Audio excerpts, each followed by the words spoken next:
Hey guys, I'm here with my wife, and today is actually part 2 of another video we made where we're going to extend some of my images using the new AI tool in Photoshop beta called Generative Fill. If you guys have any ideas on what else I could do using this tool, this new AI tool in Photoshop, I'm open to ideas and making those videos, doing those different suggestions and seeing if that tool can do that job. And also, if you guys want to see more of my wife in these videos, let me know in the comments section below. But before I continue, I do want to let you guys know that this video is sponsored by Adobe. Adobe is an industry-leading retailer that has been serving audio, photography, and video customers for almost 50 years now. Their motto is everyone is a creator, and they do their best to unleash that creator within us all by providing us with the tools and expertise necessary to get the job done right. I personally shop at Adorama for both the great deals on products I use and recommend, plus the great customer service on those products as well. If you find yourself interested in any product I talk about in today's video, check the links that are going to be in the description area below, and be sure to use those links if you decide to order. So our very first picture is a picture of Sam. We took this using the Explore 400 Pro and the 600 Pro. I'll throw the behind the scenes on the screen right now so you can see exactly how that was taken. But basically we wanted to make several of my portrait orientation shots into landscapes. So let's just go ahead and get started. I'll let her take over for now. Okay, so the first thing we want to do is crop first. So we press C. Yeah, this is a tutorial. And then we're going to go side to side, right? Yeah, actually, I want these to be for Instagram. So change the ratio on the top there. You see where you can click where it says ratio? Click that to be 4:5. Yes, and then now change the little arrows. Yeah, click that. And then now you're gonna basically just move the framing. So yeah, just grab right there. Yeah, and then click to the left and keep going all the way. Keep going all the way until it snaps and it fills the whole frame. Oh. Okay. Yeah, and then I think the framing right there is good. I don't need all that extra part on the bottom. But now just fix her where you want it to be. And now we're gonna go ahead and click enter. Yeah, it is better, like I think we mentioned in the other video, to work in like small sections. But what we're gonna do for this video, just to make it a little bit faster and show you guys how impressive the tool is, we're gonna go ahead and just select a good chunk of the image and see what it can generate. And if it's funny results, then we'll see that. So the marquee tool, remember that right there? Shortcut is M. I showed that real quickly. But then just grab like a little bit of the image, a little bit more to left, to right there, all the way to the bottom. And now click Generative Fill and then generate. Okay, so we did get this error on the top, and for some reason, even like there's like no naked people or anything. There's nothing revealing in that. It was just background. But sometimes, you know, this is still a beta tool. So sometimes it will give me that error, even though it has nothing to do with person, and it thinks that it generated something not safe for work. But I actually think this result looks pretty good. What about you? This looks really, really good. It doesn't look like downtown McAllen, but it really looks. It looks like decent. Like a good, something that would actually be there or something. It's not realistic, but it's something, it looks pretty good. Yeah. So now I'm going to go ahead and do the other side. Generate. To keep the levels the same and everything. You should keep that in there. Well, it looks. I mean, what is that? I have no idea, but it looks like it's a building with patterns. Go to the second one. Let's see what the second variation does. That one looks like it's funky. Yeah, okay. But the third one, it looks like it might be real. So let's see the third one. Yeah, I can see that. Like, I think if there's some place in San Antonio, like I think you remember, the walls. Like next to the Ripley section, it's like a little bit of a little bit of a area to sit on, I guess. Yeah, I could see this is pretty good. So I think it's just like what you're looking for. Because like the first one, I think it looks really good. It feels like it's downtown. No, it looks funky. It looks funky, but it's doable. Like if it's just a random building in Chicago or something, like I can imagine that. So let's just keep the third one. Let's just go on to the very next image because I actually think this result looks pretty good. Now we're gonna go ahead and work on our second image.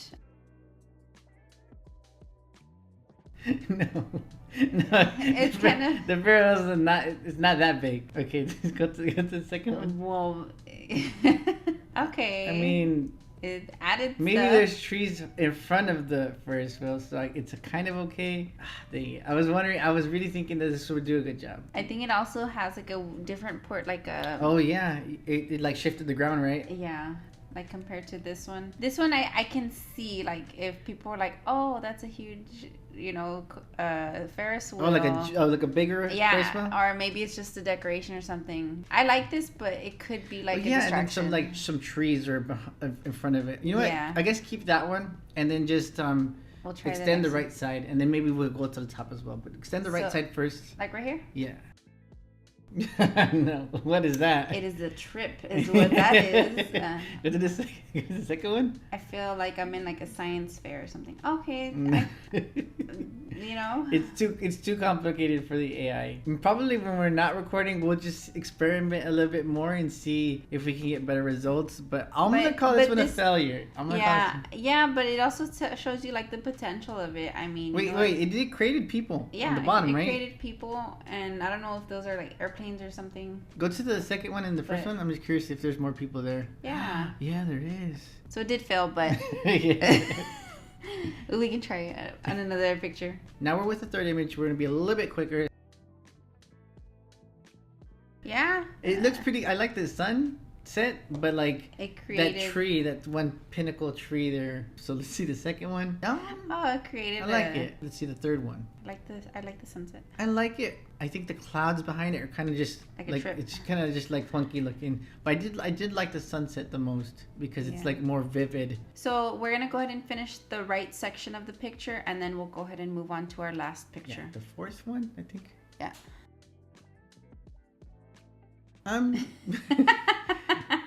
Is that like a water? It's like a water thing with a weird thing. I don't know. Like Option 1. Either an alien from the World at War. I don't know. It looks like a virus. So just go to the second one. I kind of like this one. I think it was trying to extend the road, but I get it. I think it got it wrong because it's like over here, and then it goes up there. So this is the third one. I think I like the first one, but then I would just lasso this thing out. It did. I think it did a good job of removing it. Yeah. So the second one kind of still has it there. You can actually see the outline, but you can fix it. Yeah. If I was being like a perfectionist and trying to deliver this to the client or something, then I would like fix the little things that I'm seeing that aren't completely like correct. So this is the last image that we're gonna be working on. So we're gonna go ahead and crop. Yes. And then I'm gonna go ahead and extend that crop. Yeah. This one we're gonna do in one go. So that's we're gonna be the marquee tool. And basically create like an invisible border. Right there. And then Control Shift I, and then that selects everything like the surrounding area of the image plus the empty spots. And now Generative Fill, and then generate, and hopefully it does a good job. I think the left side looks kind of good, but the right side got all funky. I don't know. It's like a umbrella upside down over there in the back or it's something else. Go to the second one. The left side I don't like, but the right side it's okay. Yeah, this might be distracting a little bit, but that's actually part of my image. Yeah. Oh, really? It looks pretty. Well, no, I mean I like it. That's good feedback. I like it, but some people I know I've heard people. Yeah. Some people did say that it was too distracting. Okay, so this one's the third one, and right here it might be a little bit too dark. They might say like, oh, what I would do is, and I don't know if you guys realize this, but since we already have this layer selected, this Generative Fill layer selected. If you wanted to generate some more, variations, then all you have to do is click the generate right there above right there. Click that, and then it'll create 3 more variations of where we had selected already. So we don't have to like reselect it again. So I wanted to see 3 more variations because those 3 that we just saw right now, we had already previously done this image before and got better results. But I like this one. Yeah, I do. Let's see the second one. I like this one a lot. I like that one too. I don't know. I don't know if you're disagreeing with me, but I like it because I like the background, even though some people might say it's distracting, but it kind of goes with the back because it's. I like this one a lot. I like it. So let's see the third one. No, what is it? Someone's nose. Someone's nose is in the way. What is that? I thought it was like somebody's foot, but upside down, like their ankle. Probably. But which one did I say I like? I like this one. But like you said, and other people have said before too, that they found that tree that's lit up right behind her, like distracting. So I'm just curious, really quickly, if you get the lasso tool, L. So real quickly, I want her to go ahead and just select the tree to see if we can remove that distraction. It did a good job of removing the tree. Can you go to the second one real quick? I like the first one. I mean that's like a whole other tree. What do you feel about these 3 ones? I kind of like this one, but I think I like the lit tree. I felt like it kind of gave it the picture character. It is one of those things that there's going to be like half-half. I thought it looks fine, but I think it looks good also with it not there too. Yeah. But I'm just, can you take off that layer real quickly? I just want to see how it looks like without how it looked like before. Here? Yeah, just unhide that layer. Okay, yeah, okay. I just wanted to see how it looked like before because I was already starting to forget. But you guys let me know if you'd like it better without the tree or with the tree. We'll work on that after this video is done because I don't want to make it too long. So I'm just going to say one last thanks to Adorama for sponsoring this video. It does allow me to make more videos for you guys, so definitely check them out. But I'm just going to say take care for now. If you guys want to see more of Ashley, let me know, and I'll see you guys in the very next video.